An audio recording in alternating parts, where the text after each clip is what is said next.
Jadi sebetulnya demam berdarah denggi adalah salah satu contoh yang baik dari penyakit tropik, yang artinya suatu kondisi penyakit infeksi yang memang akan endemi dan selalu ada di daerah beriklim tropis. Penyebab dari penyakit demam berdarah denggi sesuai dengan namanya, denggi adalah ternyata dikenal sebagai virus denggi. Jadi ini adalah penyakit yang disebabkan oleh karena infeksi virus, ya sama seperti COVID yang saat ini sedang trending, itu virus juga, tapi virusnya beda. Kalau DBD disebabkan oleh karena virus denggi, kalau COVID sebabnya adalah virus SARS-CoV-2. Dan virus ini untuk diketahui banyak sekali, dan selain virus kita juga ada bakteri, ada parasit, dan yang lain-lain. Jadi sebenarnya infeksi itu luas sekali cakupannya dan tidak mudah seringkali kami untuk dapat mengatakan dengan lugas ini penyebab infeksinya apa gitu ya. Nah, kembali lagi ke sini, demam berdarah denggi disebabkan oleh karena infeksi oleh virus denggi. Tapi virus ini hanya bisa ditularkan melalui vektor pembawa, dan vektor yang membawa virus ini adalah nyamuk yang kita kenal sebagai nyamuk Aedes, yang mungkin Bapak Ibu hadirin sekalian yang hadir sudah sering mendengar. Nyamuk Aedes ini dicirikan dengan bentuk tubuhnya yang berbintik-bintik putih. Jadi kapan kita tidak sengaja ditusuk dan dihisap darahnya oleh nyamuk ini. Nah, nyamuk pembawanya tadi saya katakan genus Aedes, ada dua, genus Aedes, spesies Aedes aegypti dan Aedes albopictus. Nah, jadi penyebab dari penyakit demam berdarah denggi adalah virus denggi. Faktor atau yang membawa, yang dapat menularkan adalah nyamuk Aedes.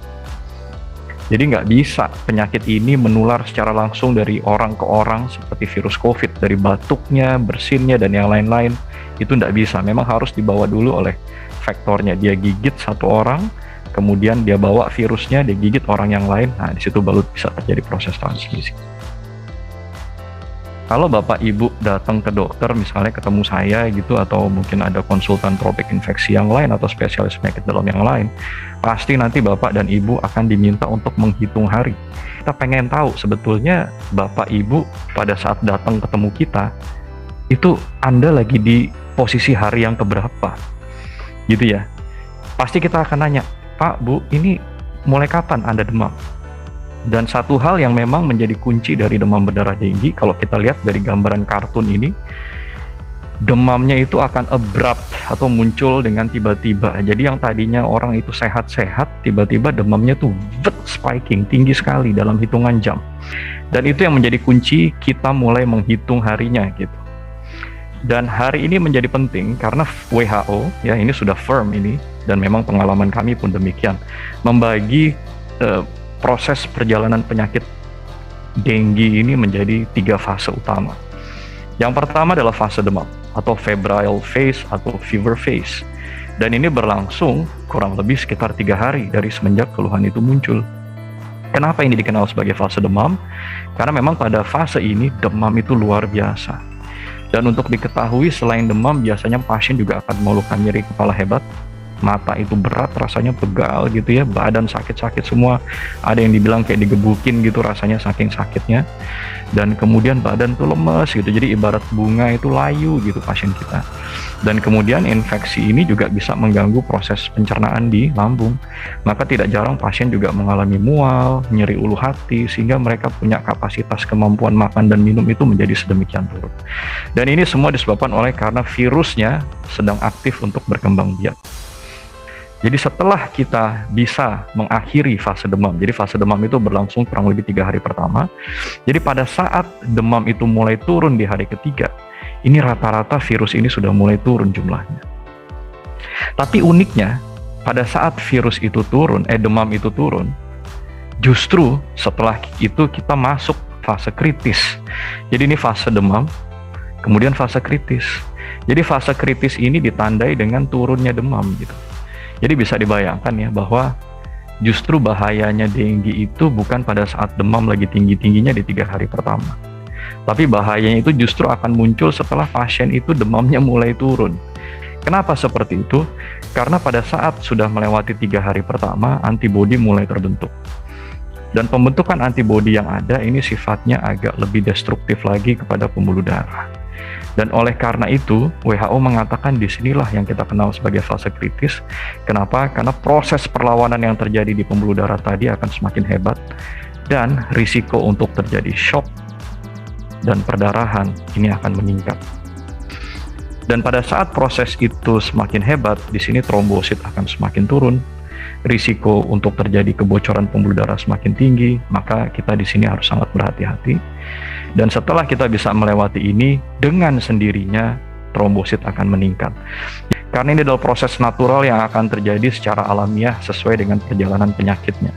Jadi kalau Bapak Ibu dengar katanya minum, maaf ya, jus jambu lah, angkat ini itu, unfortunately dari hasil penelitian-penelitian yang ada itu tidak dapat merubah perjalanan penyakit ini. Jadi kalau trombosit turun ya turun, kalau trombosit waktunya naik ya naik. Tapi setidaknya dengan Bapak Ibu mau minum, misalnya jus jambu Anda minum, paling tidak Anda memenuhi kebutuhan cairan. Jadi sangat-sangat dipersilahkan untuk minum apapun. Nah, kemudian tentu pada saat kita bisa melewati fase kritis, baru kita masuk fase yang ketiga yang kita kenal sebagai fase penyembuhan. Dan di sini tentu keluhan klinis akan lebih baik, trombosit meningkat, dan kondisi akan pulih. Nah, apa yang diperiksa? Tentu ya tadi kadar trombosit, kadar leukosit, kadar hematokrit. Jadi pemeriksaan darah tepi harus dicek setiap hari. Kemudian pada saat kita ketemu pasien di awal, tentu kita harus buktikan ini dengue atau bukan sih. Nah, kalau Bapak Ibu pernah ada pengalaman, paling setidaknya mungkin pernah dengar nih, kita periksa NS1 atau NS1. Apa itu NS1? NS1 ini adalah bagian protein non-struktural satu yang ada di dinding dari virus dengue itu sendiri. Dan pemeriksaan ini tadi kita lihat ya, di 3 hari pertama virusnya meningkat dan kemudian turun. Makanya pemeriksaan NS1 ini akan bermanfaat sekali kalau dicek sesegera mungkin, setidaknya dalam 3 hari pertama setelah demam muncul. Ya, tujuannya apa? Untuk membuktikan benar nggak ada virus dengue dalam tubuh. Tapi kalau NS1 negatif, tentu kita tidak serta-merta bisa mengatakan bahwa ini bukan dengue, gitu ya. Kalau NS1 positif, sudah pasti dengue. NS1 negatif, hati-hati, belum tentu ini bukan dengue, gitu ya. Ada metode pemeriksaan yang lain juga kita lakukan, yaitu dengan memeriksa antibodi dengue. Jadi kalau ada antibodi yang terbentuk, terutama IgM, maka kita bisa mengatakan, oke, Anda mungkin terinfeksi. Tapi sayangnya pemeriksaan ini baru bisa dikerjakan setelah lewat hari kelima. Kenapa? Karena memang antibodi tadi sudah mulai terbentuk setelah melewati hari kelima. Ronsen dada, USG ini kita perlukan biasanya untuk membuktikan ada tidaknya kebocoran di dalam tubuh. Dan kemudian tidak jarang kita harus lengkapi dengan pemeriksaan penunjang lain. Fungsi hati, fungsi ginjal, albumin, ini semua tujuannya untuk menilai ada tidaknya risiko yang lebih berat pada pasien-pasien kita, dan umumnya ini kita lakukan sesuai dengan indikasi yang ada. Lantas bagaimana pengobatannya? Tadi katanya virusnya sembuh sendiri, benar. Jadi memang dengue ini tidak perlu obat gitu, karena tanpa obat dia pun akan hilang dengan sendirinya. Karena memang nggak ada obatnya juga gitu. Tapi kemudian kenapa harus dirawat? Karena kita perlu pemantauan yang ketat, terutama pada saat kita masih berada dalam fase kritis. Nah, umumnya yang akan dilakukan oleh dokter adalah dengan memberikan cairan. Kenapa? Karena tadi kita udah discuss tuh, battlefield-nya ada di pembuluh darah. Potensi risiko yang terjadi adalah terjadinya shock karena kebocoran dan juga trombosit yang turun. Maka kita harus yakinkan Bapak Ibu, pasien-pasien kita harus dalam kondisi cairan dalam pembuluh darahnya cukup, karena kalau kurang maka risiko shock akan terjadi. Nah, oleh karena itu mainstay pertama dari tata laksana dengue adalah dengan memberikan cairan. Kalau dia masih bisa minum, makan dengan baik, lambungnya nggak terlalu sakit, kita silahkan dia minum. Tapi kalau sudah nggak nyaman, ya semampunya. Kenapa? Karena kalau Anda sudah dirawat, kebutuhan cairan ini sudah diambil alih oleh infus, gitu ya. Jadi ini akan lebih membantu dengan dirawat inap karena pasien dapat diinfus. Dan kemudian yang berikutnya, istirahat menjadi penting sekali. Kenapa? Satu, untuk membantu mempercepat proses penyembuhan dan tentu menurunkan risiko komplikasi. Dan oleh karena tadi ini adalah demam dengue atau demam berdarah dengue, maka obat demam menjadi penting, dan obat-obatan simptomatik yang tujuannya untuk mengurangi gejala sesuai dengan gejalanya.